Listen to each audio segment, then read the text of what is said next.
Защо уважението е магия?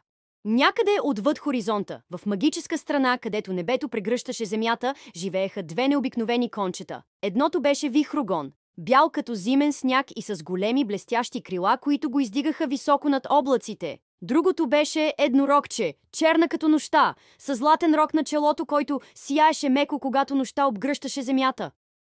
Вихрогон обичаше да лети, да усеща вятъра под крилата си и да се състезава с светлината. Той често гледаше от високо всички долу и си мислеше, че никой не може да се сравни с неговата бързина и сила. Еднорогче обаче ценеше спокойствието на земята. Тя вървеше гордо, с плавни стъпки, а всяко докосване на рога и караше цветята да разцъфтяват.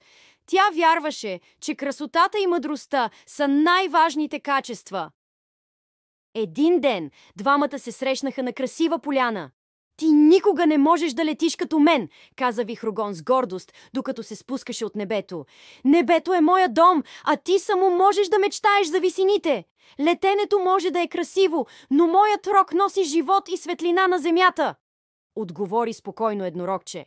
«Без него небето, което толкова обичаш, би било пусто и безцветно». «Ха! Какво значение имат цветята и земята, когато можеш да докоснеш звездите?» засмя се Вихрогон и размаха крилата си.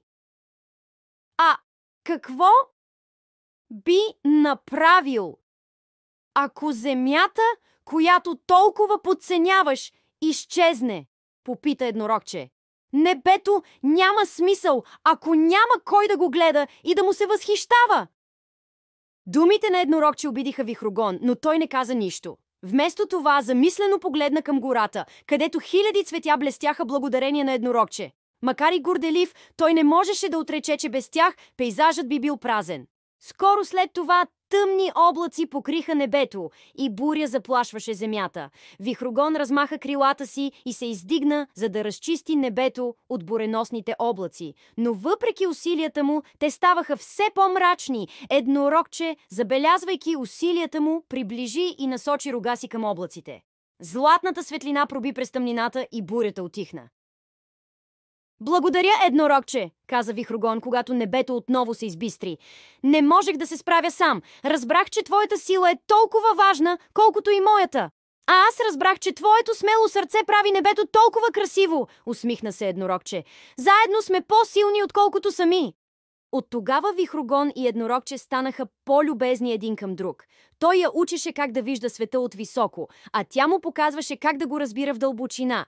Те научиха, че само когато се уважаваме взаимно, можем да бъдем истински силни и ценни. Уважавай другите, за да бъдеш уважаван, защото всеки носи сила, която заслужава признание.